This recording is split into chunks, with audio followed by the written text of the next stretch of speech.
The world is replete with people who are in a worse place than they otherwise would have been just because they're too proud to ask. And asking is hard for a lot of people. I get it, but it's just a question. And if they tell you no, okay, but at least you know it could have been a yes.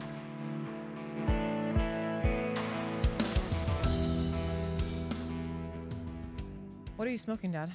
I am smoking a Henry Clay Warhawk, which is my typical morning cigar. So I don't know if Scott told you, but when I was in New Orleans, when me and Jordan were there for our anniversary weekend, we went to the cigar shop and I wanted to buy you some cigars. And I didn't know what you smoke because I wanted to find something similar. So I called Casa and asked, and I was like, "This is Butch's daughter, Sydney. Like, what does he smoke?" And he's like, "Well, in the mornings he smokes this." Which is what again? Henry Clay Warhawk. And then what do you smoke? And then you smoke something different in the afternoons, right? Yes, we have to have a different flavor for the afternoon. This is a milder cigar. Now, once we've up and going for the day, we go a little heavier throughout the day. Is it like coffee? Yeah, it's like coffee. It's like having like a light roast in the morning, and then a more robust, heavy roast in the afternoon. So the afternoon cigars are typically much stronger. This is more of a medium body cigar, and so that's what I typically do. Well, when I went in that cigar shop and I told them what you smoked after Scott told me, he's like, "Oh yeah," he's like, "That the guy that was the owner, he was like, that's a really good cigar," and he was like, "Those are typically here," and he took me to the box and the box was empty. And he was like, "Everybody loves this cigar. It's a good cigar." Yeah. Yeah. Did you like the cigars I got you? I haven't tried them yet, only because I just haven't got to it yet. But I'm not familiar with any of them, so we'll see how they turn out. So, are any of the cigars I got you, are those here? If they are, I've not tried them before. Okay. I'm not familiar with any of the brand names, so we'll see how they are. Even the Mayan one? Even the Mayan. He said that the Mayan one is the oldest company that makes cigars. Like, it's been around. Well, there's a boatload of cigars out there. I mean, it's kind of like wine.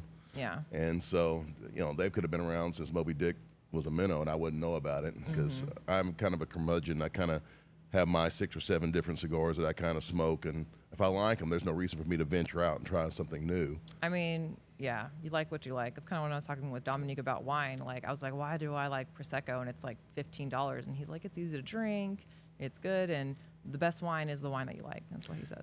I've always believed in that. I mean, you like what you like. Yeah. Everybody's palate is unique unto themselves.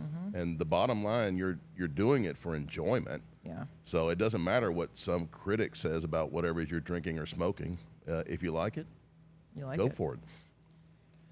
What was I going to say? So first of all, this episode is going to be called The Birth of a Podcast. Makes sense, right? We're birthing a child. Yes. And I figured on this first one, we'll just I'll ask you some questions and you can ask me some questions. And obviously some of the questions I know the answers to. Right. And some of them, I don't think I've ever directly asked you, although I can assume the answers and you can ask me some as well. So I think the first question I wanted to ask is, what did you think about when I was like, you want to do a podcast with me, Dad? Like, what did you think about it? Oh, I think it's exciting. Something I would never have done. And so it's a new experience. And, it's something that we can do together, which is fun. Mom's helping us out with it. Yeah. So it's something we can all kind of be involved in. Yeah. And I think it's just a natural extension of something that we've always done. Yeah. It's in a way it's new, but in a way it's not. We're just doing the same thing we've always done, just with stuff in our face. Yeah. I mean, because we have conversations all the time. Right. We talk philosophical. I mean, we get really deep, we talk about the world, politics, society, how I should organize myself, my goals, kind of. We just have really great conversations. And I think that's kind of what I'm trying to get out of this podcast is I want parents who have adult kids to kind of hear what I feel has been really great conversations that we've had together that is really impactful for kids, adult kids, and how that kind of transition from being the parent of a small kid, and I have 2, obviously you know that, but 2 small kids, to being an adult parent, like your role kind of changes where you're guiding people now. Like you're guiding, like you and mom are more of like guides, and you're there for like kind of like advisors, I would say. We're consultants now, more so than more so than administrators. We're more consulting now. We're more in the background.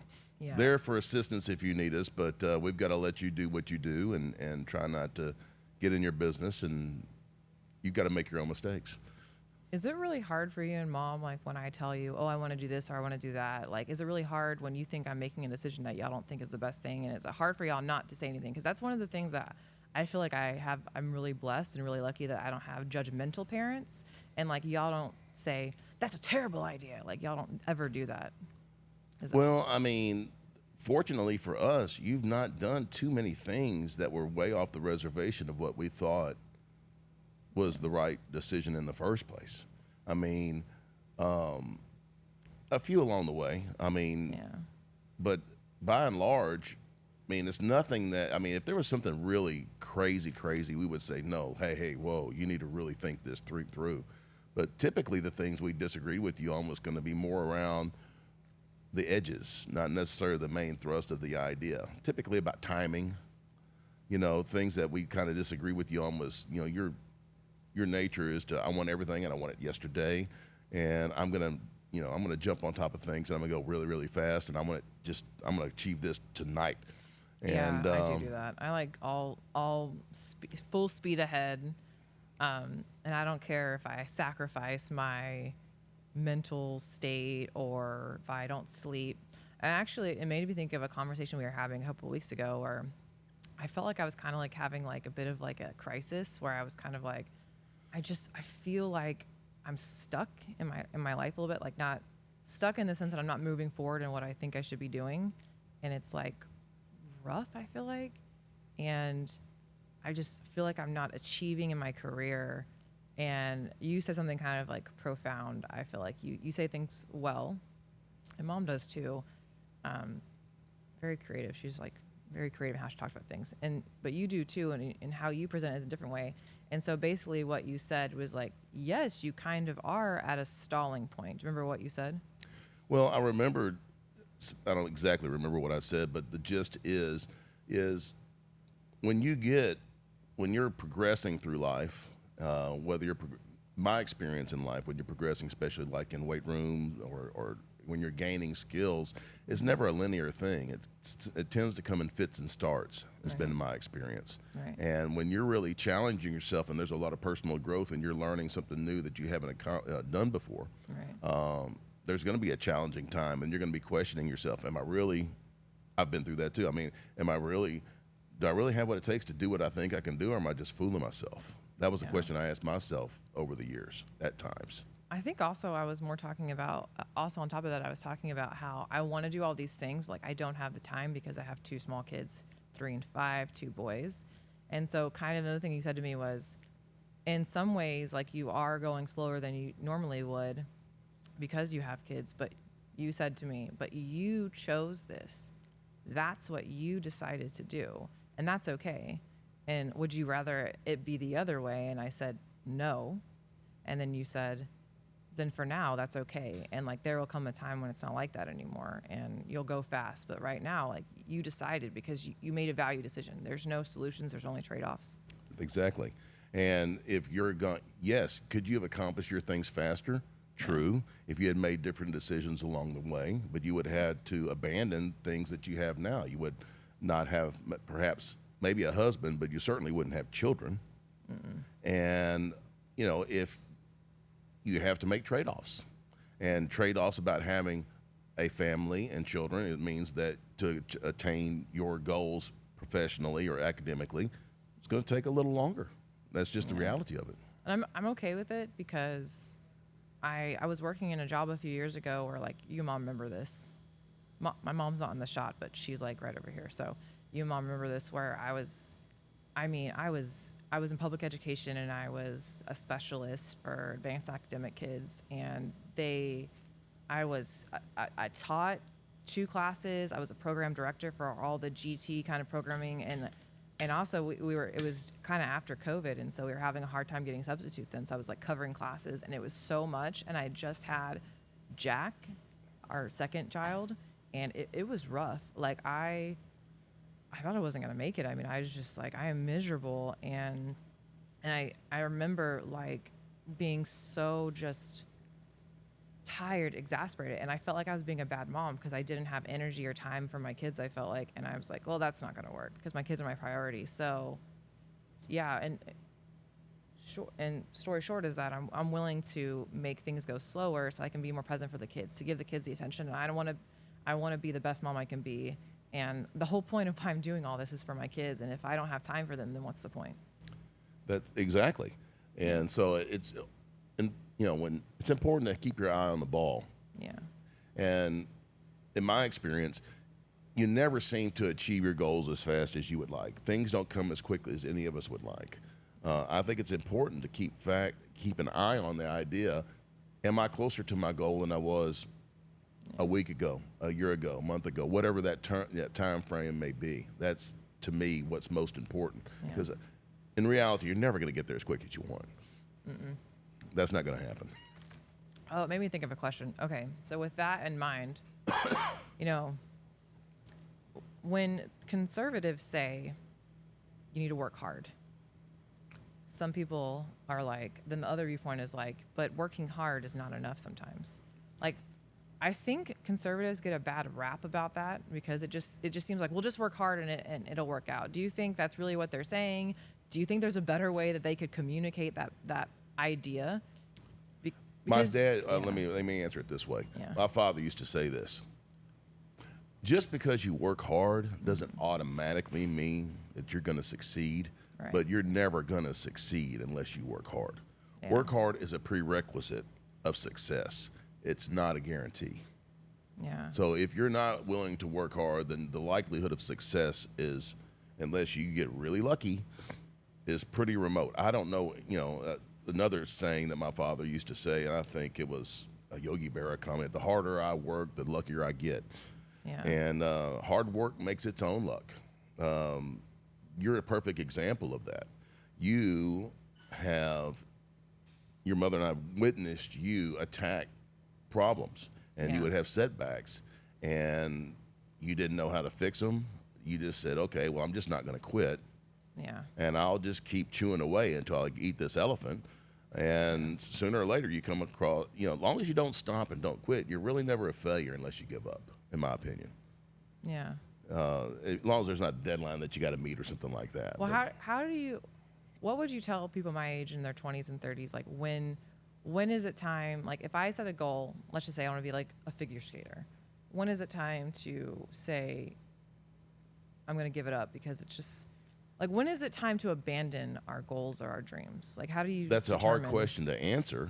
It basically depends on what you have to take into consideration, what your plans are for your entire life. Like Jordan Peterson says, women have a time clock on them, more so than men.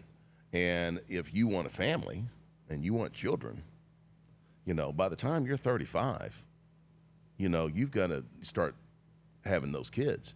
And if you're going to you're not saying you can't have kids after 35. That's not what you're saying. No, but by the time yeah. you get to 35, that needs to be prescient in your mind of, if you haven't started the process of what it's going to take to have kids, i.e. being in a relationship, having somebody that you decide is going to be the father of your children and all of that. But, there's a finite time. Men don't have that problem. A man in his 50s can still father children, unlike much easier than a woman can if she's having kids in her 50s. Yeah. And so that makes it more difficult for women. It really just depends. What do you want out of life? And unfortunately, what happens to a lot of people is what they think they want out of life in their 20s is different than what they want out of their life when they get in their 30s as they mature. Yeah. One of the things that I watched your mom work so hard my whole life. Like, I remember like the businesses and when y'all went a new direction after you fully kind of owned it and you bought Grandpa out, and you opened the businesses from 6 to 9 and you were never home, and then Mom worked in the law firms downtown and she was working all those hours. she used to have to like walk to the bus station to like get there, like walk. Yes. You can never catch me walking anywhere. I gripe about having to walk across campus where I work. But I think, which is, and y'all never complained about working hard, but for some reason, for a long time, like when I was younger, I was like, I don't want a job where like I have to work my life away. Cause for a while there, I was like, my parents worked their life away, and it like, and so like it made me kind of like not want to work a job that did that. But I really feel like I've changed my tune on that because of I'm doing things that I love now. I'm working in an area that I really love. Well, remember, in my belief, everything is a trade-off. Yeah. And the reason that we did that is we wanted to be more masters of our own destiny. Yeah. And yes, in those early days, life was not great.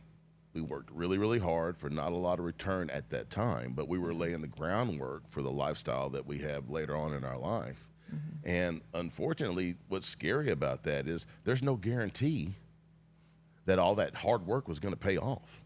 And there were many times where things just kept landing in our face. I'm like, just setback after setback after setback. And there were many times where I, inside myself, I'm just questioning myself, do I really have what it takes to be an entrepreneur? There was something that you said to me the other week when I was talking about you and Mom's relationship, and you were saying, like, because last night when we were, like, preparing for this podcast, like, y'all's, like, relationship, it's like there's, like, a bubble around y'all, and I'm just watching y'all, and y'all cracking me up last night.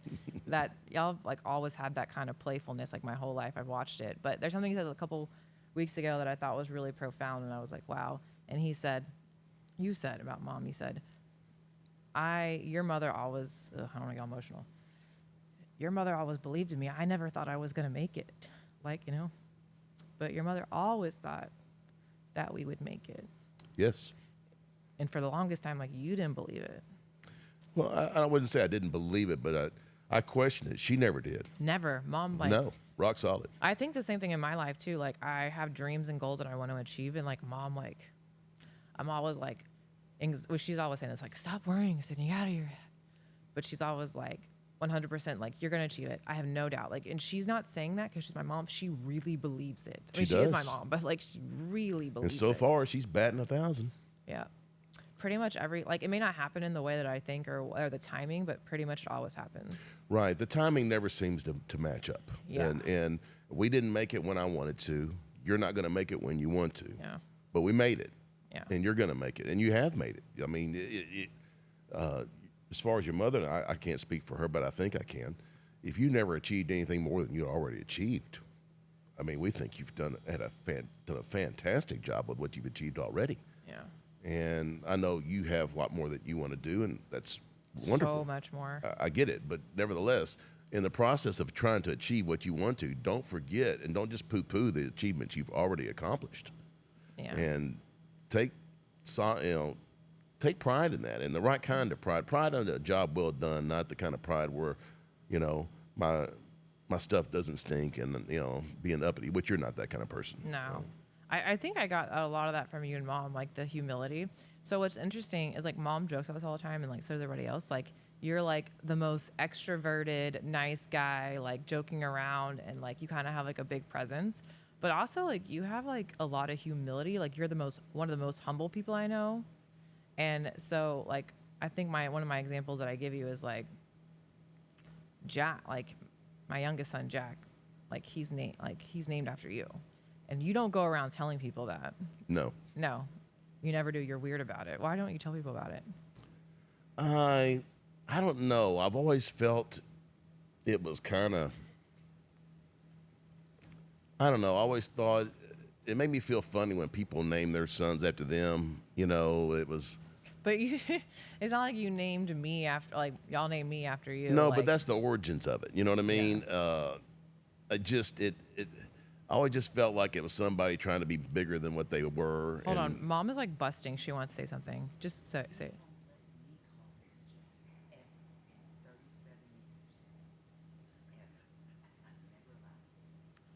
Mom.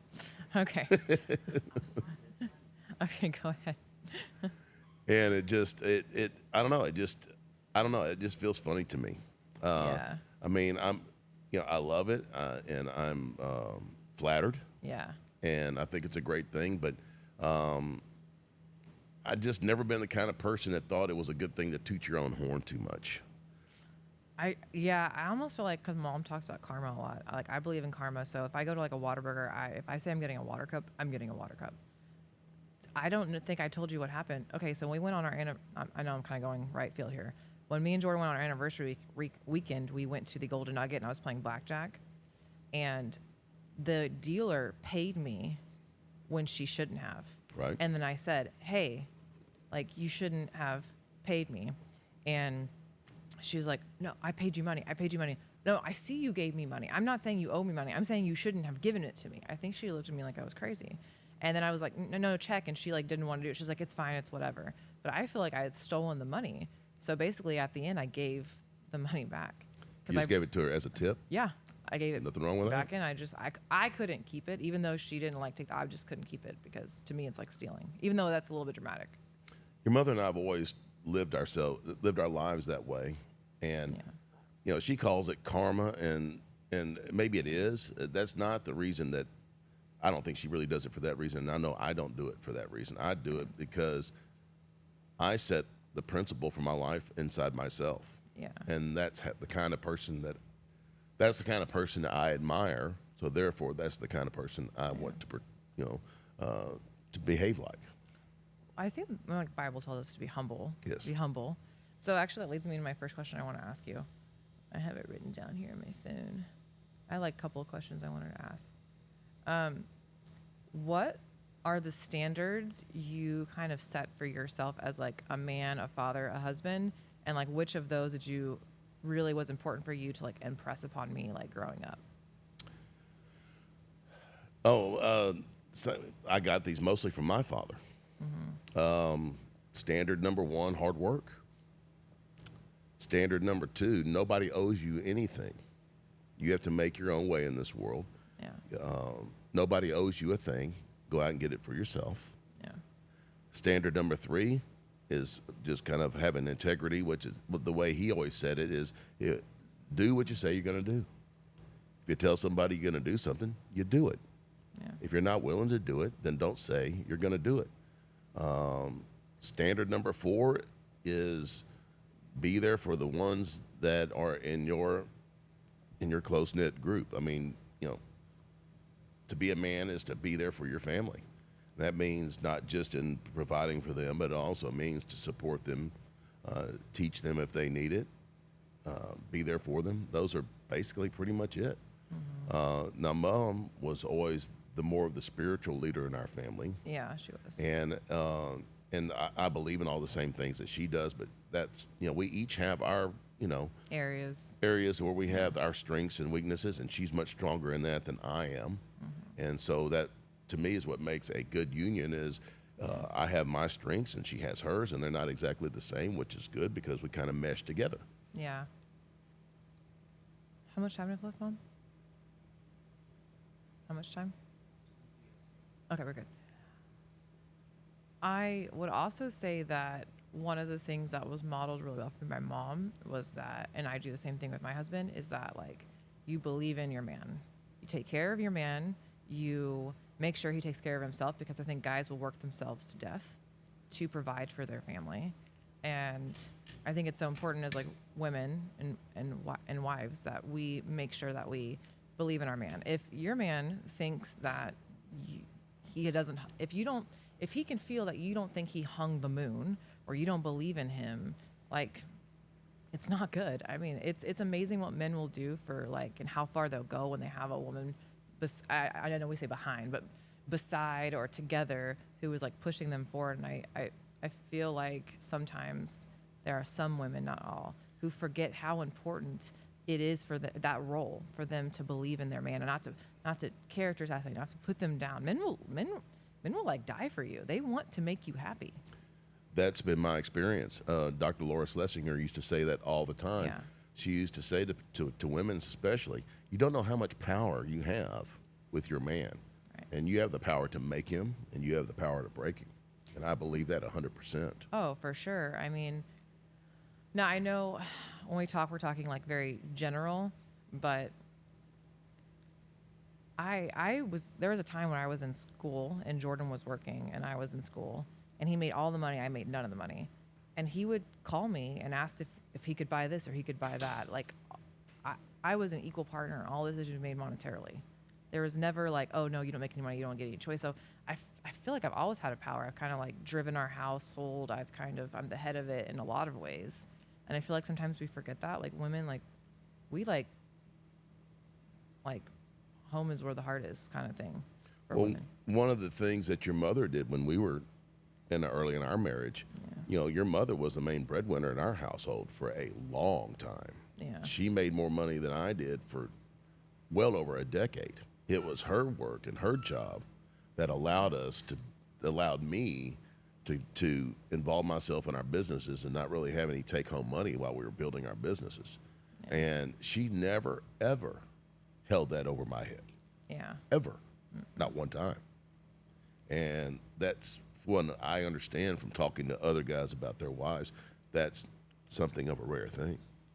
Yeah, and I also feel like there's like a lot of cultural shift right now with like women think that men like sometimes I get, not all women, I'm just saying some. I kind of get this feeling that women thinks like they're all amazing and guys are just lucky to have the men are just lucky to have us, which they are. But also like it doesn't mean that we don't have to be our best selves too. Like In this modern age with social media and all this kind of stuff, and you would be more attuned to this than I would, but it does seem that way that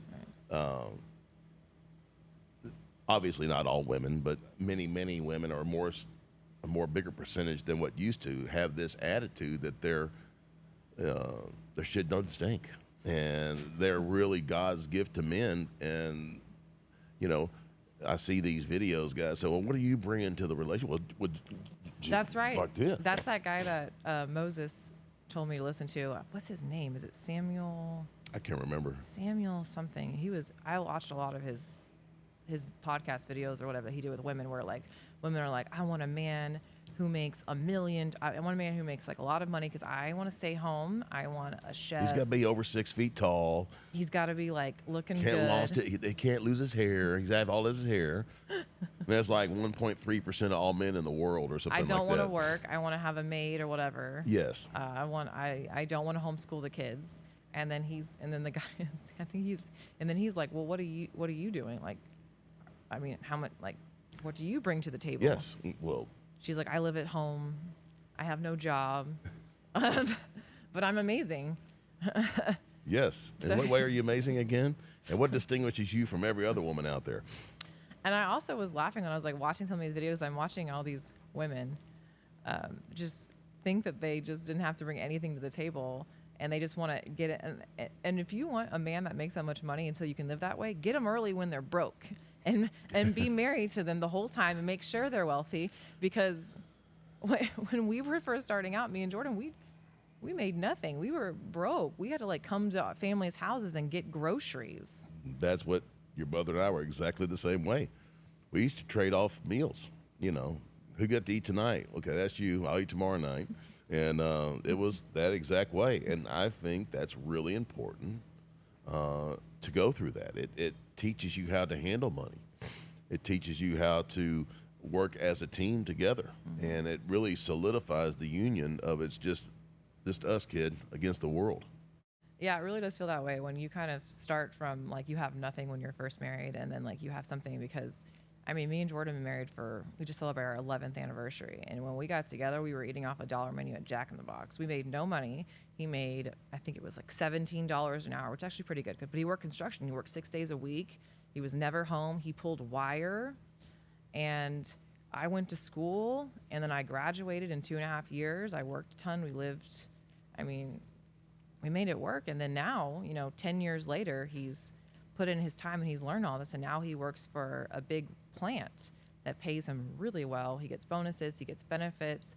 And then I work in a university and I get paid well too. And like we're both, but it wasn't like that way in the beginning. This also harkens back to a question you asked earlier. Yeah. Of somebody's going out and trying to achieve something. Yeah. When do they give it up? a perfect example of that is somebody trying to be a professional athlete or a gymnast or something like that, where you're delaying the beginning of your real life while you're trying to achieve this goal. Do I have what it takes to be a model? Do I have what it takes to be a writer? Do I have what it takes to be a musician? And the longer you go with that, if you're not really going to make it as the way that you think you do, then you have to start this process. And there's a book out. I don't know if it's Gladwell or whoever it was, but 10,000 hours. You got to put your 10,000 It's hours. Outliers, yeah. And it takes about 10 years for you to really, no matter what area you go into, whether it's Jordan in his situation, it's been about 10 years of him toiling away to where he's kind of made it to where you guys are doing well now. But you've got to put your time in. Right. And the problem that you have when you're when you're chasing these other dreams is you don't know when to get off the boat, because the longer you stay on the boat of that dream, it delays the beginning of your 10 years in turn. Yeah. And I've seen a lot of guys who are trying to make it on NFL football teams, and they were just right there at that level where they were just on practice squad, and they could float around 5 or 6 years and never really quite make it. And those guys would say, if I had given it up back when I was 23 and had gone and working at the plants or whatever it would be, I'd be a lot better off right now. And so it's hard to know, going back to what you had asked me earlier, when do you know when to get off the boat? It's hard to know. It makes me think of that.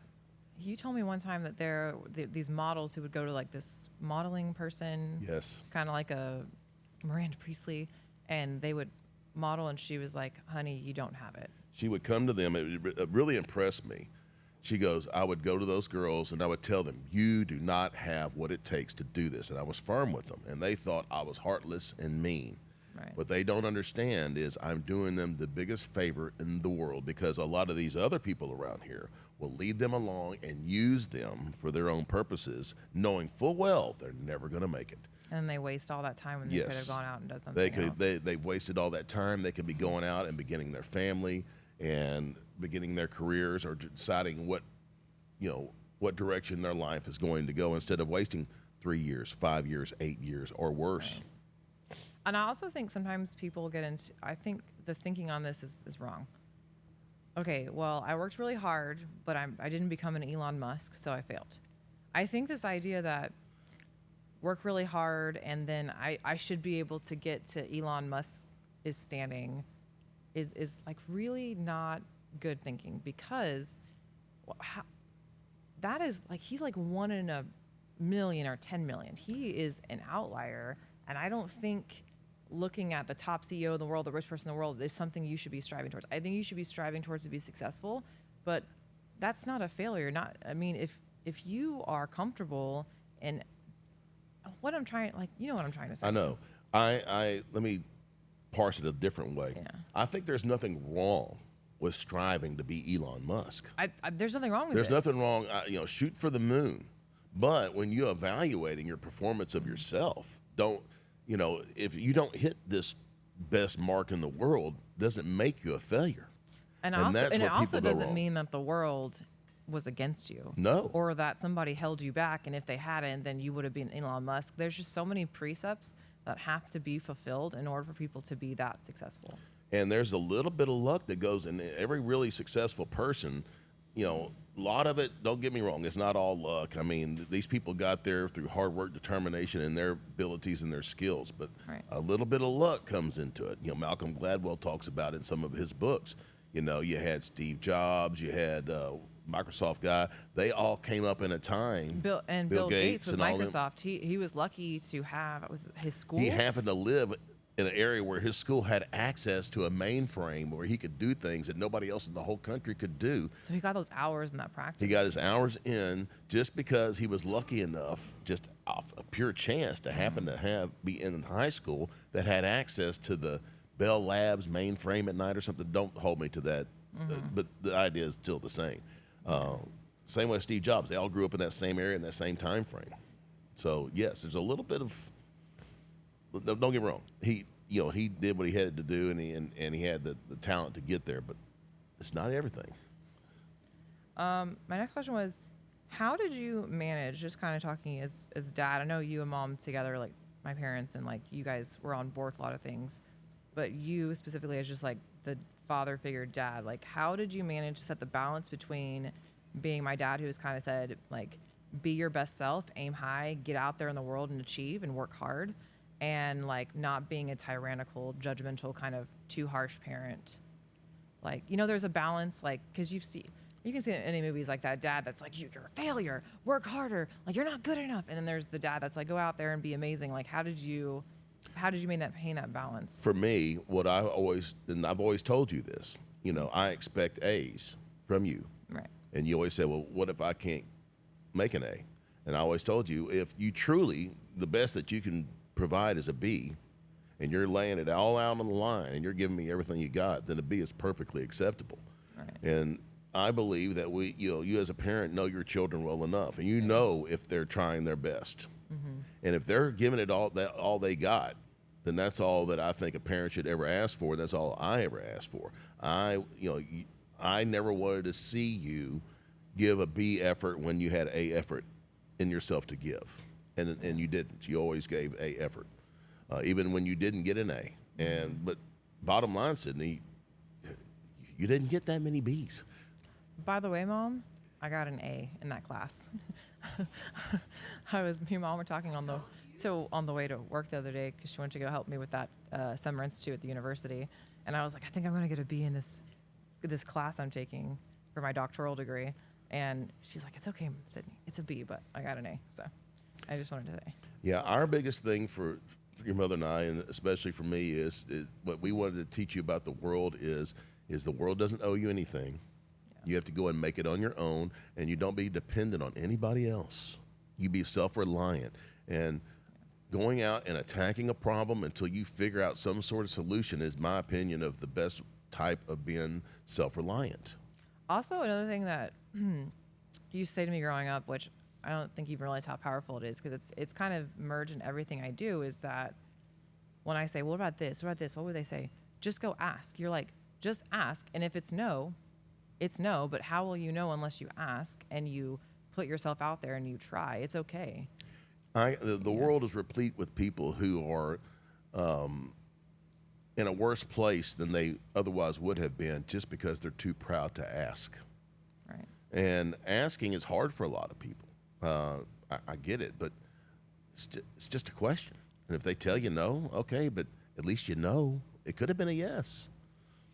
Yeah, that's the thing that I kind of have never, I don't understand. And you're really good at that, by the way. Yeah, I am, and it's not uncomfortable for me to ask. I think, and it makes me think of one of Evan Gladwell's books where he's talking about how that sociologist followed those kids around and kind of different families, looking at the different kind of, I don't want to say class of families, but like different income levels, kind of seeing like what is the difference behavior-wise. And he was talking about the kids who were from more of the affluent families who had more money. They would take the kids to the doctor, and the mom would say, Johnny, is there any question you want to ask the doctor? Kind of like teaching the kid how to speak up for themselves, how to advocate. It was modeled for them how to operate in the world. Right. And in a way of that, like, you can ask, and it doesn't matter that they're a doctor and you're a kid. You can ask questions. You can advocate for yourself. You can operate, like you said, within the world. And so I feel like that's something that you and Mom always said, and you always talked about too. And I would, should I be asking? And so now it's so ingrained in me now that I will email random people who I don't know, and I will ask, can I interview you? Can I do this? And like, sometimes it's no, but a lot of times it's yes. I think an important question for anybody to ask is flip the table. You used to ask me this all the time. Yeah. Do you think I should ask this person? Do you think that would offend them? And I always just say to you, okay, well, flip the script. If you were this person and they were you and they asked you what you were talking about asking, would you be offended? And if the answer is flattering. No, then why? Yeah. Is that on the contrary, just what you said? They're flattered that somebody asked. I mean, those people that you spoke to when you went to your trip to London, for a perfect example of that. Yeah, I interviewed some, psychologists in London who they are part of the Male Psychology Center. It's all about like helping mental health for men and kind of helping those outcomes. And yeah, I was really surprised. Like I emailed 3, 2 of them said yes. The third one didn't say no, but he just didn't respond, but he's probably really busy. But 2 of them said yes. One of them, both of them drove to my hotel. One of them I interviewed in one room in my hotel. The other one took trains to pick me up, and then we took trains together to the location of where we could interview. I could interview him in one of his like colleagues' homes that allowed me to use one of his rooms.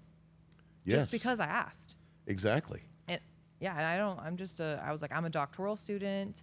I'm getting my degree in measurement, quantitative methods, and learning sciences. I'm trying to be a scientist and education researcher. I'm interested in boys and men outcomes and improving that.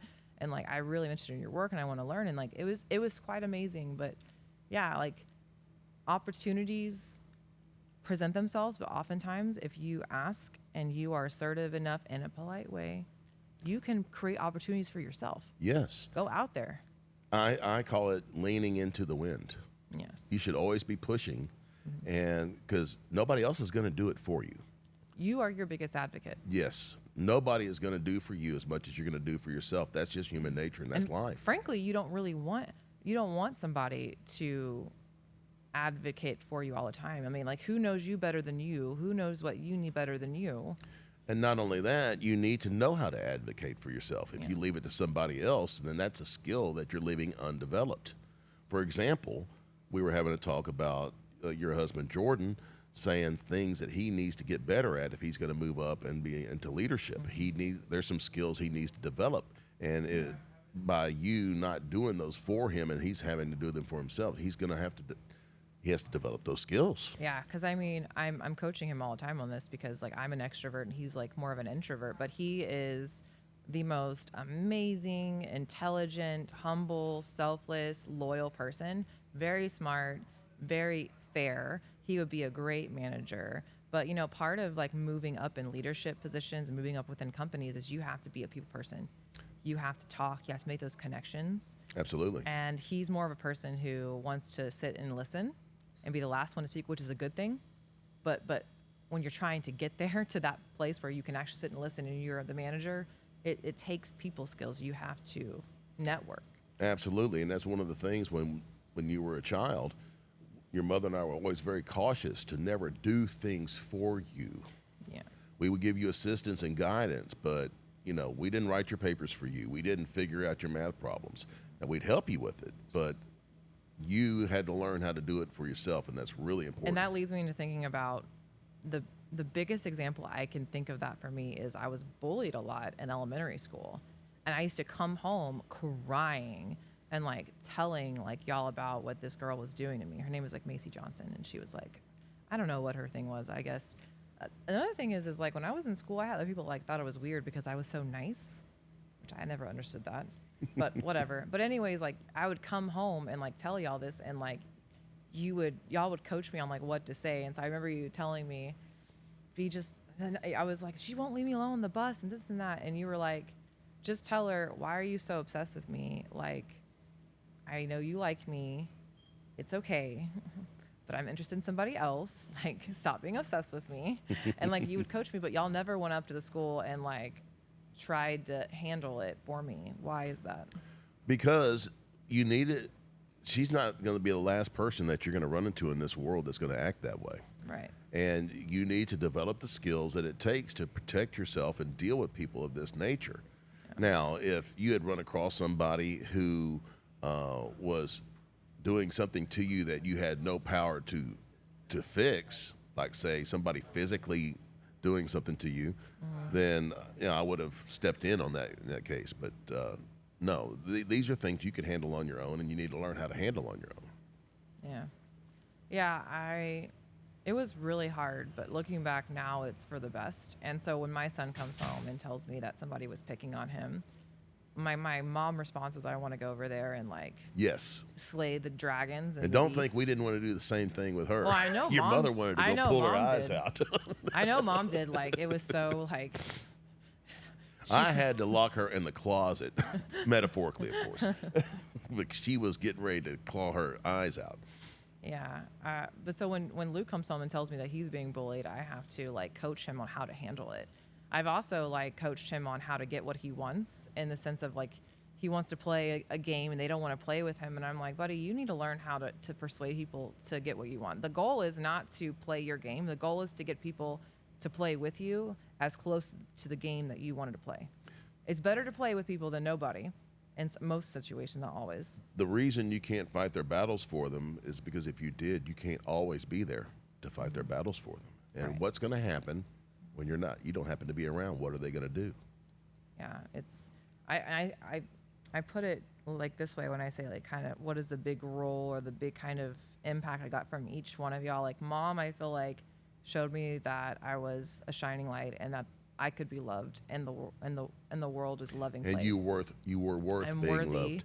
I have value. Yes. And I deserved to be whatever I want to be, but I have to work for it. Yes. And I can obtain whatever I want. Like I'm amazing. I'm an amazing individual. And then you kind of on the flip side of that coin were like, kid, whatever you want to do is great, but you got to work really hard.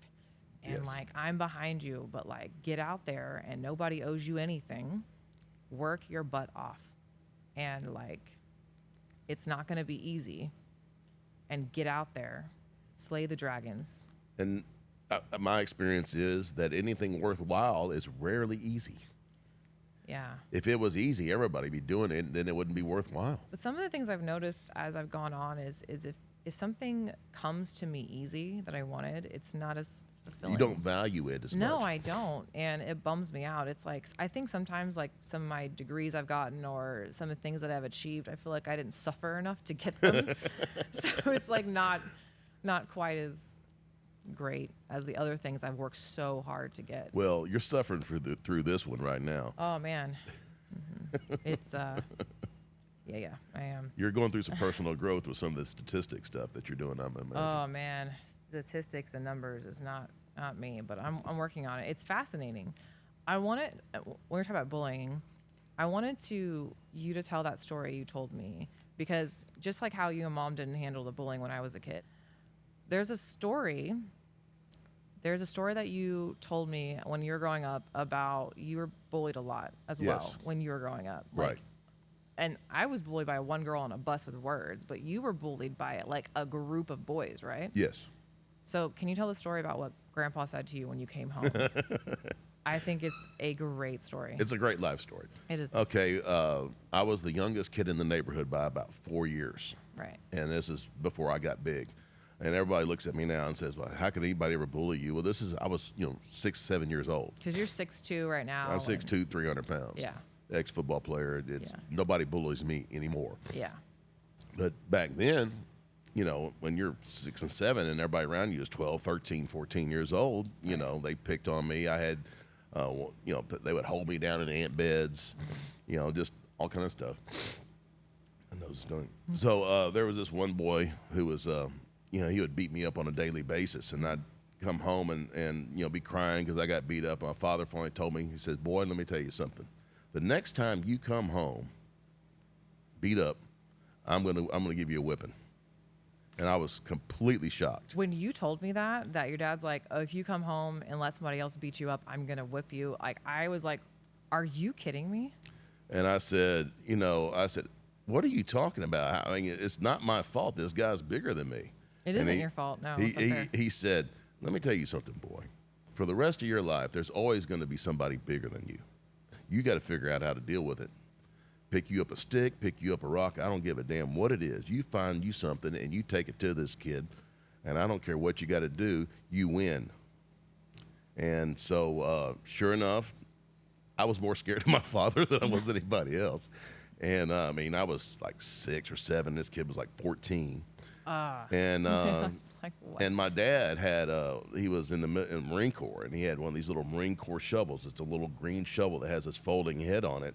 Right. And so this kid starts picking on me, and I was scared of my father, and I said, okay, I got to do this. I ran in the garage, grabbed this shovel, and this kid's laughing at me, and I'm swinging this shovel at me. He's running around, and finally I swung it through, and it cut right through his leg and laid his thigh open to the bone, and through his pants leg. I mean, he was bleeding like a stuck pig, and he had to have, I don't know, 65 stitches or something like that. Did that kid's mom call you or No, your his dad? father showed up at our house. Did he? Yeah. What did he say? Okay, well, first off, my father was right. I never had any troubles after that. I bet yeah. And his father actually showed up at our house complaining that I had, hurt his son. But apparently this boy had not told his father that I was like 4 or 5 years younger than him. And my dad calls me to the door and he says, "Boy, come here." And he opens the door and he goes, "You mean this boy right here who's 5 years younger than your son and half his size? That's what you're going to talk to me about? That I need to have a talk with him? You should be ashamed of yourself that you're even talking to me about this right now. You need to go on." He used a lot more colorful language than that, but I'm trying to keep it PC for anybody who's people didn't know my father. It was much more sailor talk than that. Yeah. But it was a valuable lesson. So the guy left. The dad left. And He turned around and left. And got his legs sewed. It was like the next day after he had already gone and got his legs sewed. Was he trying to ask y'all to pay for it?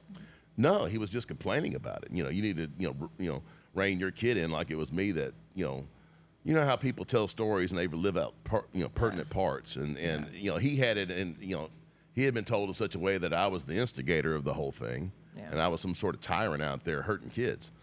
And the little small one? Yeah. The small child? The smallest kid in the neighborhood. At that time, I was the smallest kid in the neighborhood. Then I grew. And I wasn't small anymore. But I think that's such a great story because, like, it really is so unfair. But there's no way to make everything fair. Life isn't fair. I wish there was. And I definitely feel like if we can make it more fair, we should. If we can help others, I'm not saying the government, but like if we can help make situations more fair, we can strive for it. But it's not. I don't think it's obtainable. True fairness, no. Now it's an ideal I think it's a wonderful ideal to strive for, but it's just like what it falls right in line with what you were speaking about earlier about having these goals and never achieving them. We're never going to get there, at least not dealing with human beings. Yeah. And our politicians and people have this belief that yes, we should strive for it. We should always strive to make things as fair as possible. But the idea of true fairness, the world isn't fair, and it's never going to be, as far as I can tell. So the next question I wanted to ask is that I feel like you're a person who has like because you are humble. I feel like you're a person who like anybody could really come to with like a question, and you do a really good job of like giving all the viewpoints and playing all sides and kind of just your view on how you think about things. Even the other day where I was saying to you, like, I was like, maybe the what we should be telling women who are like, I want to have it all, I want to have kids, but I want to have a career, not have to sacrifice things. Like maybe we should tell them to like get really advanced degrees so they can have jobs that work with their schedule, because I'm lucky that I have a job right now that works with me having kids in school. And you said to me, I want you to be careful about that because that's not what did you remember what you said? Well, be careful because it's not just the degree that's going to get that. You have to have skills that set you apart from somebody else. The more skills that you have, it's like what Thomas Sowell, he was asked, what should somebody, the question was, somebody who wants to make something of themselves, what do they need to do? And he goes, it's easy, like anybody else. Equip yourself with the skills that people are willing to pay for. Get knowledge, and I'm not saying go to college. I'm saying get knowledge, skills, and training, and something that can be highly monetized. Exactly, and it can be through education. Doesn't have to be. I mean, well, I think what you mean, like it doesn't have to be through universities or colleges, but you not need necessarily. to educate yourself. Exactly. Acquiring knowledge and skills.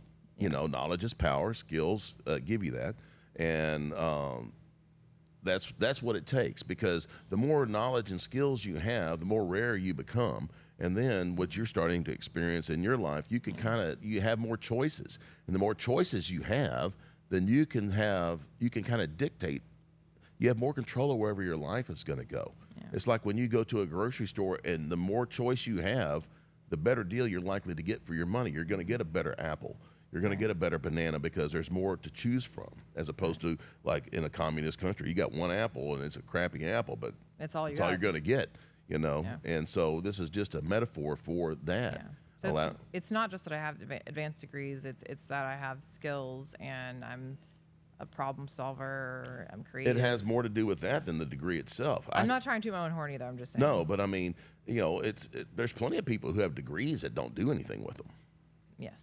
It's degrees are great, but that's not I can tell you that you would know more about this than me. You run in these circles, but the number of people who go and get a degree and they just sit around and think the world's going to come to them now because they have a degree, and they feel like that it was a complete waste of time to spend all this time and effort and money to get this degree. The degrees give you a leg up and it helps you get a foot in the door. It gets you the interview. It doesn't get you the job necessarily, or the job you want. Or even if it gets you the job, it doesn't keep you the job. Exactly right. Yeah.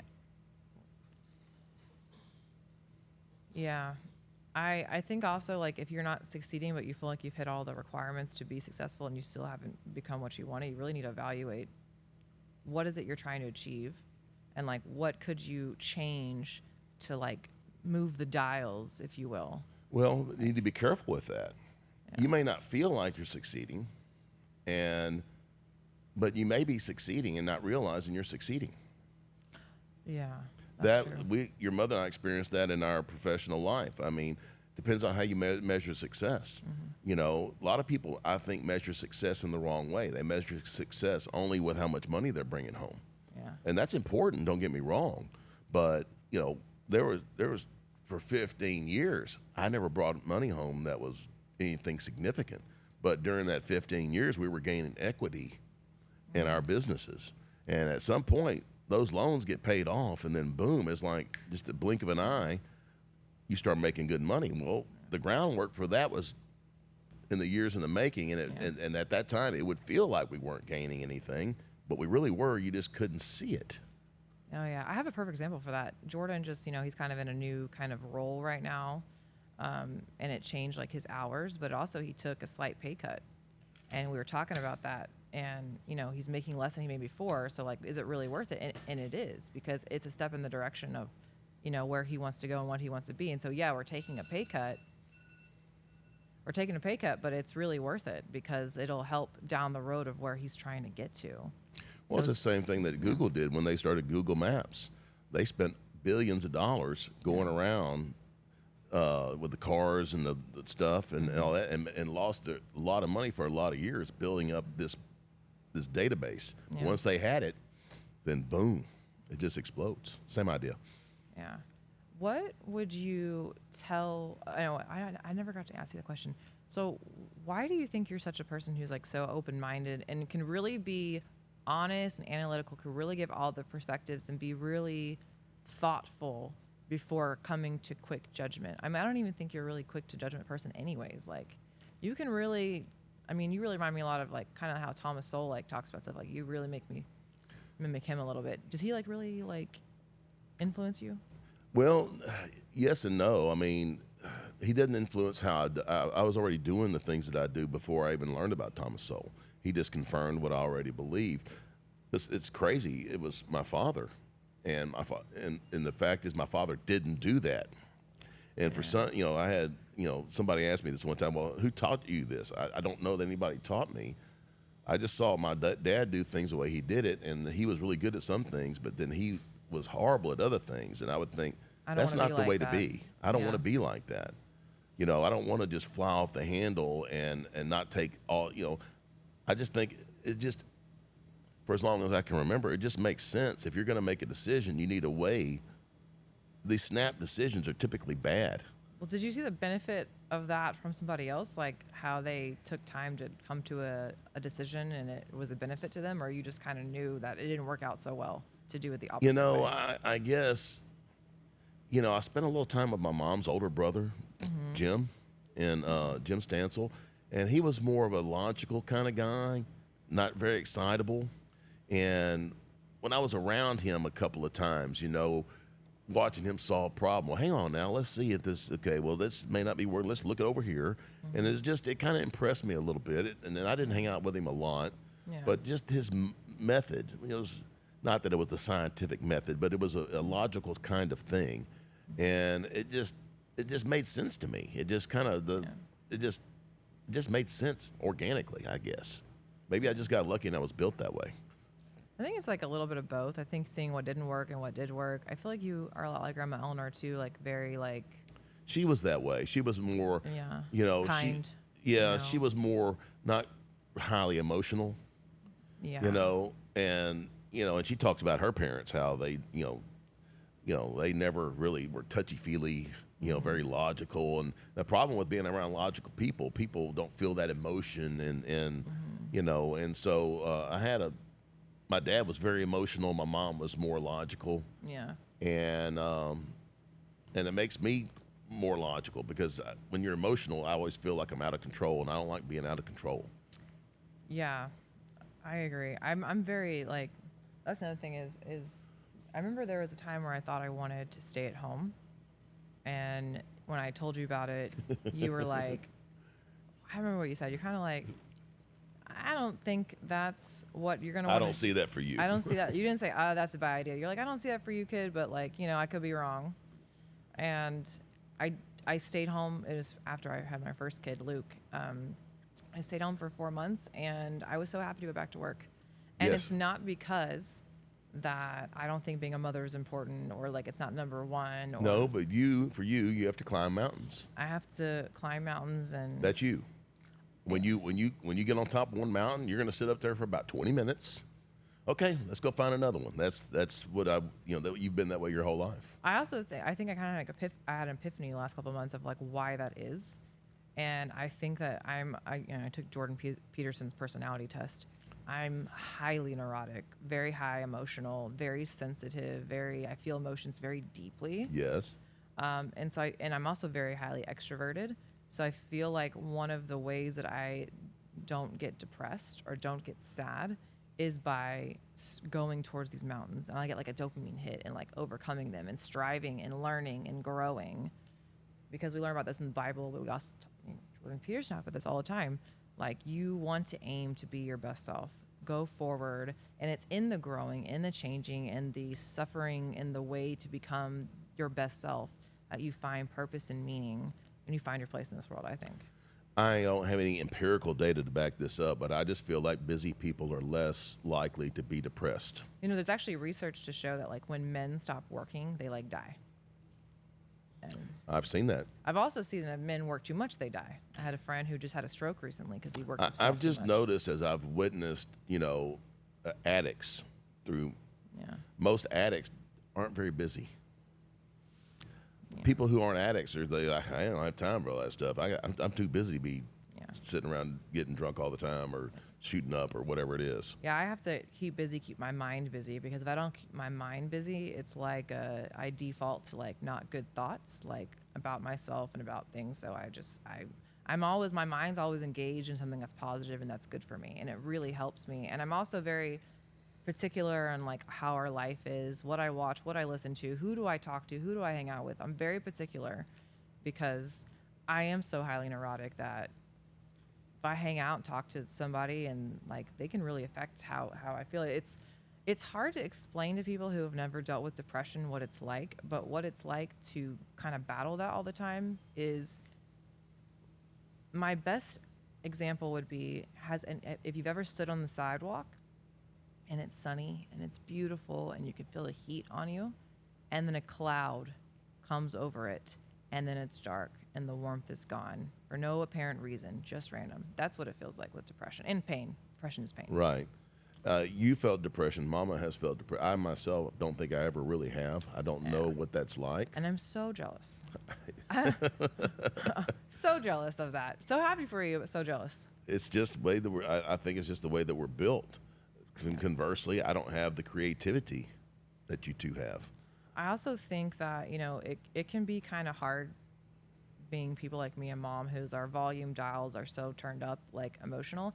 But at the same time, I think we're so good at understanding people. Absolutely. And seeing what they need. And I feel like one of my strengths is like, I can identify a need that people may not even think that they need to help them and fill a need, sort of deal. I believe that absolutely. No matter who you are, everybody has their own set of strengths and weaknesses. Yeah. And they, every blessing is also a curse. Yeah.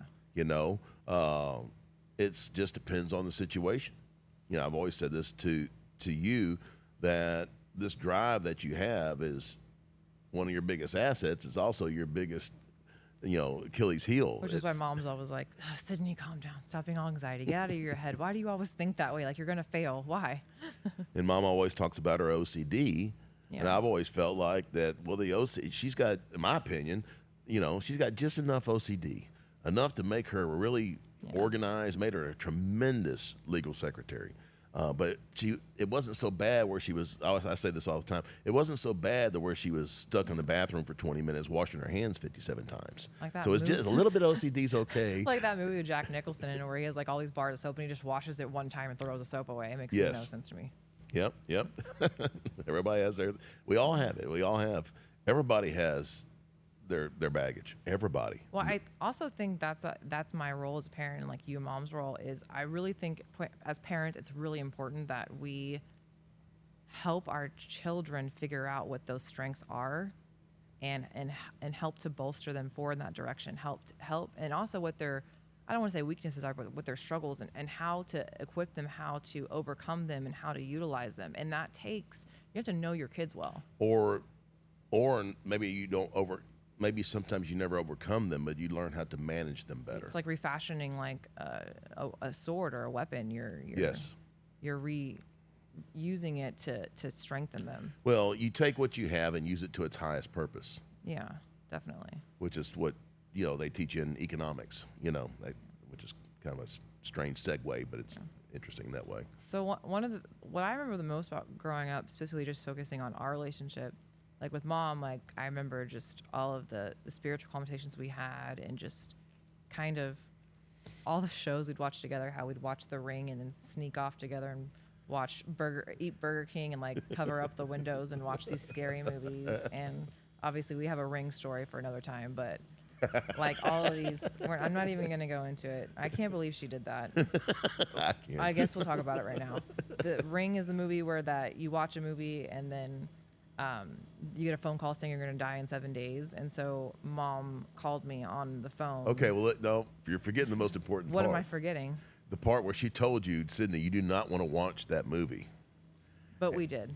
No, you did, surreptitiously, as I remember it. Well, I don't remember it. I remember you. I remember specifically your mother telling you, Sydney, do not watch that movie. You're not going to. Mom's wagging her finger. It's not going to be good for you.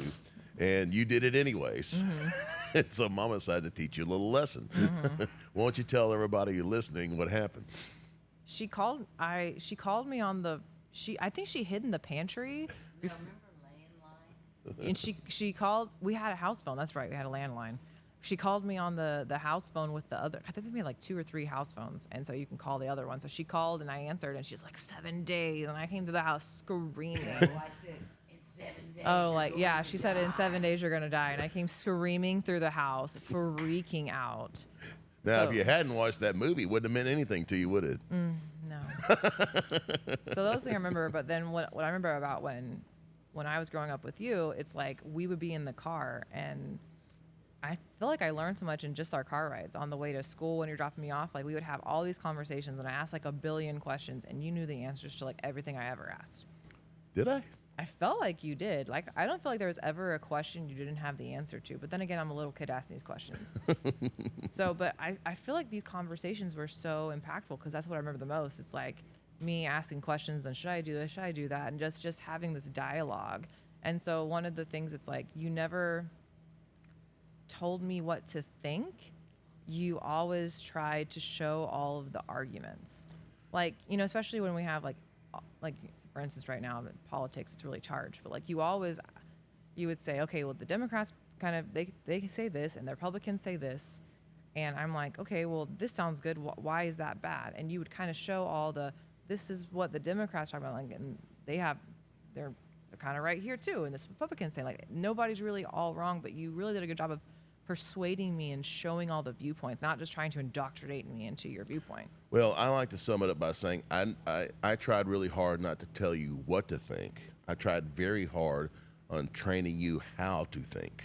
Yeah, to really analyze it. And if you know how to think, I feel like that the likelihood of you coming up with a better choice is more likely to happen. Yeah. And that was really important to me when we would have these discussions, because it was important to me as well. And I don't know where I got that from. I just don't. Well, I feel like those conversations have continued all the way until now. I'm 31 now. Yes. Well, I'll be 31 in a couple of days, actually. My birthday's on the 18th. I know. I can't believe it. Not a spring chicken anymore, Sid. I know. But I feel like these conversations have just we've been having them since I was like a little kid, and we continue to have them, and they've just kind of evolved over time. And I feel like the conversations we have are not normal. Like I feel like they're kind of an outlier, and like I feel like I wish more parents kind of had the discussions that I have with you and with mom, and how y'all go about presenting propositions or your viewpoints is really great. And Well, I think Mama does. I think Mama's always kind of done it the same way I do. Yeah. I mean, it's not just me. I feel like she does it too. Yeah. She may do it the same way that I do, but that's okay. But the principles are the same. And it's, I don't know if it's normal or not, or how normal it is. I'm sure there's other families out there that do this somewheres. I can't imagine it's just us. yeah. If you told me that it was just us, that would shock me. Well, I also just think that there's this book called Parents with Adult Kids or something like that, and it like talks about how like when your kid becomes an adult, like how you should talk to them and like what's the best way. And basically, I think one of the biggest things I want to get from these podcast episodes that we do, however frequent or infrequent we do them, is like showing how to have really just good conversations and just how to look at. Well, especially ideas. nowadays, because going back to something you said very early on in this podcast, is that people don't have conversations anymore. And I think you're right, because with kids of today and people of today, everybody's off on their phones. And I mean, you go somewhere and nobody's talking anymore. You go somewhere and everybody's just sitting there doing this all the time. And that book that you're talking about that you had me read, the Boy Crisis, and therapists will tell you this all the time, the family dinner. People don't have family dinners. Now, we never really had family dinners, but we got lucky in the sense that we accomplished outside of that the conversation that typically happens during the family dinner. Yeah, we just had like where we would hang out and do stuff or ride around in the car or listen to music. Like that was our time to talk about stuff. And that was our family dinners. Yeah. And your mother and I was the same way. My mom always said that she and I always do best when we're in a car somewhere. Maybe it's because it's a captive audience or something. I don't know what it is, but I just think the vibe and the mood's good. Like one of the things that mom did when I was younger, which I kind of do sometimes now, is I really like it when it's cold outside. You can roll the windows down, turn the heater on, turn the music on at night, driving around. It's great. It's like so nice. The vibe, I don't know, just sets where you can really focus. And I think you're shutting out all the noise around you. I think because in a car you can really control the environment. Yeah, I think so. I think that's a key to it. Yeah. And it makes sense for mom because she's always about trying to control her environment. Yeah, I mean, we have to. People being like me and mom, like we have a lot of great things about us. We also have things that we have to that we struggle with, but we try to use for our gain. Like we have to control our environment. Well, I mean, it goes back to kind of what we're talking about. You say as you and mom are very emotional, you have to learn how to manage that so it doesn't carry you away. And one way to manage it is to control your environment. So that makes perfect sense to me. Yeah. Okay, I think this is my last question. What's the hardest thing about, what was the hardest moment when I was growing up for you? Like, what's the hardest thing about being father, dad? Like, what would you tell men about how to organize yourself as like a father figure for your kids? Like what's hard and like, what would you say? Oh my goodness. I don't know if I can answer the hardest moment for me and for your mother. I know that y'all have a collective one, but I'm like you. But I mean, the hardest moment was when we had to stand firm against something that you wanted. Yeah. And we were willing to be the bad guy. Yeah. And have you really not happy with us for a long period of time. Because we felt like that you were making a bad decision at the time. It turned out good, but at the time we were really, nervous. really concerned, and we had to really be willing to. And I think a lot of parents go wrong with this. We were willing to have you. I don't think you never really hated us, but I mean, but you really were angry at us, and we were willing to do that because. We had to. Y'all were willing to be the villains. We were willing to be the villain because we believed that if we didn't do this and things went bad, okay, if you had gone through this thing and it had turned out bad like we worried it might, if you come to me and say, Dad, why didn't you say something? And I wanted to be able to look at you and say, we did everything we could do. We'd left no stone unturned. We saw the train wreck. We saw the train coming to hit you, and we pushed you out of the way. Now, if you got back in front of it, we did everything we could. Yes, and you were a legal adult at the time, so Yeah. we didn't have very much power over you.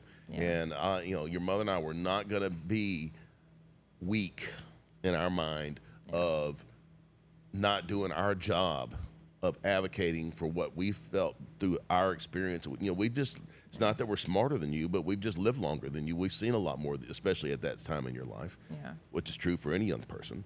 And it's got nothing to do with intelligence or brains. Yeah. And, we just wanted to be able to say, hey, we left no stone unturned. And that was it. Yeah, I feel like I've had all these epiphanies in the last couple of years since I've had kids of all the things that Mom used to like talk about or like mention that I was kind of like, at the time, I thought Mom was being a bit dramatic. But now that I'm an adult, I'm like, man, I see what she was talking about. Mom Yes. was right. Like, just this, I think it's like she would get irritated with you about stuff within y'all's relationship, but I just didn't see what she was talking about. But now that I'm in a relationship, I've been in it for a decade, I know exactly what she was talking about. I see it. And I was like, this is some bullshit. Like, oh my God. And then just like the stuff, like she used to like hate going to like certain like people's houses because they were judgmental. And like, I never saw what she was talking about. I did see that one holiday, you know what I'm talking about, Yes. that thing where, yeah. And then now that I have my own kind of family outside, anyways, Yes. and so I see exactly what she's talking about, and it's really hard.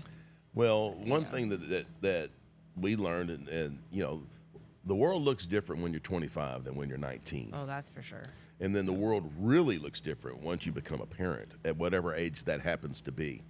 And maybe I've always said this, I just don't think it's even possible for people who have never had children to truly understand what it means to be a parent. They can intellectually understand and they can be compassionate, but until you've walked through that fire. It's true understanding. That's wisdom that you can't get outside of practical experience. And I think What? one of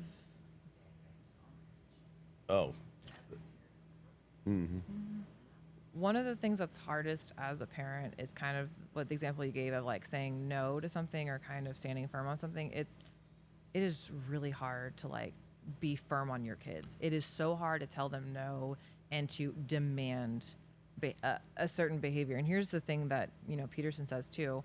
It is our job as parents to make sure that we have kids who behave in a way that like organize themselves where society can accept them.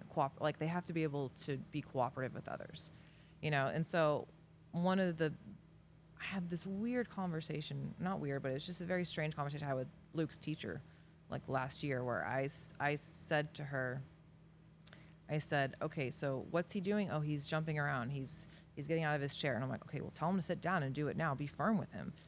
He's a kid who is very, very I want and very strong-willed, and you have to mean it and like make him sit down, like go over there and help him. And she was kind of like, I'm just nervous because I just don't want to hurt his feelings or him to be afraid of me. And I said, you know what? Don't worry about his feelings. Me and his daddy have got that. We will make sure he feels amazing and feels great and his self-esteem is fine. Like, don't you worry about that. What I need from you as his teacher is to help me on the hours that I'm at work, to help me make sure he knows how to control his behavior. Sit down and learn, because if we don't get his behavior under control before we go to kindergarten, he's not going to learn anything. And I, who have been in education for the last decade, has seen what happens. If you don't get boys who have really bad externalizing behaviors under control, then they don't learn in class. Then they don't learn how to read. And then if they don't learn how to read is to be able to read and to write is one of the most predictive variables for success in people's lives. Yes. And so like I'm basically coaching this teacher on how to be stricter and harder on my son, which is just so strange and is not the way it used to be. But like we've gotten so kind of soft in society, thinking that to hold kids to account, to like draw the line in the sand is like a bad thing. The second hardest thing I ever had to do was your spanking when you were Like about 6 or 7. Yeah. And y'all are doing a good job with Luke, but you're coming to this time where he's going to test you guys, Yeah. and it's soon, next year, and you're gonna have your, this black swan moment's gonna come, Yeah. and it's gonna kill you, but you gotta cut it off and kill it, to lack of a better term, and that's gonna that deviation point. Is he gonna stay on the straight and narrow, or are you guys going to pull back and not do that because it's really uncomfortable, and that it sucked. Second worst day of my life. That day. Yeah. I remember that day very clearly. And I was not angry at that day. I made it look like I was, but I wasn't. But I knew if I didn't do that, we could lose you. That off the beaten path thing. And it happened with me and my father when I was that same age. And about 5 or 6 is when it always seems to kind of happen. Yeah. So get ready. Yeah, it's really hard, but I also think that I'm hoping like as we go on through these episodes, we'll talk about more about education, and I really feel like parents don't quite understand about how the education system works and what that entails, and how much power they really have to impact their child. Let me speak on that. I hear a lot of parents say, well, it's the teacher's job to teach my child. Okay, I think their attitude is wrong. Yes, it's the teacher's job to teach your child, but it's your responsibility as a parent to make sure that your child is educated. And the teacher is a tool that you use. But the bottom line, this attitude I see a lot of parents do, they just send their kids off to school, and if they learn, fine. If they don't, well, that's on the teacher. That's not on me. That's not my job. That's the teacher. No. This is your child, and you're responsible for your child. And as you're responsible for their education, you may not know how to teach, but you need to use whatever tools in this society to make sure your child is educated. And I think that's really important. And I think a lot of people miss that. Yes. I also think that parents think that teachers have all the knowledge and they've been taught through all these courses on how to teach. We really are not. Like, to teach how to teach is hard, and it takes we're not really ever taught how to do that. We teach the content, but I mean it's really hard to learn how to educate people. Like it's not there is a science, obviously, because I'm trying to become an educational psychologist, but it's difficult. And parents, it doesn't take a rocket scientist to learn. Yeah. And I believe children learn far more from their parents than they ever learn from their teachers in toto. Yeah. And it's very important. Parents need to understand how important that is. And I think a lot of parents don't get that. Yeah. It's been my experience anyway. Were you ever bummed out that you were like, were you ever bummed out that you didn't have like a boy? Like, It's yeah. funny. I know your answer to this. That's why I'm asking. 'Cause Yeah, it's a I good mean, answer. I never was. Yeah. I never was. I mean, everybody said, well, didn't you want a son? I mean, well, yeah, but if I had a son, I would want a son. I wanted a healthy child. Yeah. And we got a healthy child. Yeah. And if it happens to be a girl, then great. And, well, you missed out. You didn't get to throw a football with her. And I said, no, but You I threw got baseballs threw in the yard. baseballs, and we went scuba diving, and we did things that it was, for me, it wasn't about specifically because I was a football player. It's about me engaging in things that you found interesting, Yeah. regardless of what they may be. And I was completely fulfilled by that. Yeah, you always loved to like teach me stuff and educate me. Like I could ask a question and you would answer it, and it was one of the asking a billion questions and knowing you cared so much to go like out of your way to give me the answer. I think it's why I'm such a person who is so inquisitive about the world and wants to understand it, because I feel like you and Mom did a good job of like stoking my curiosity, and I just want to know how the world works, and I want to keep learning, which is why I'm getting my PhD right now and keep learning. And I think your mom did a really good job, so thank you. Thank you. And that's why this podcast is called Why Dad. And I also want to say thank you to Casa and Dominique for letting us film in the cigar shop.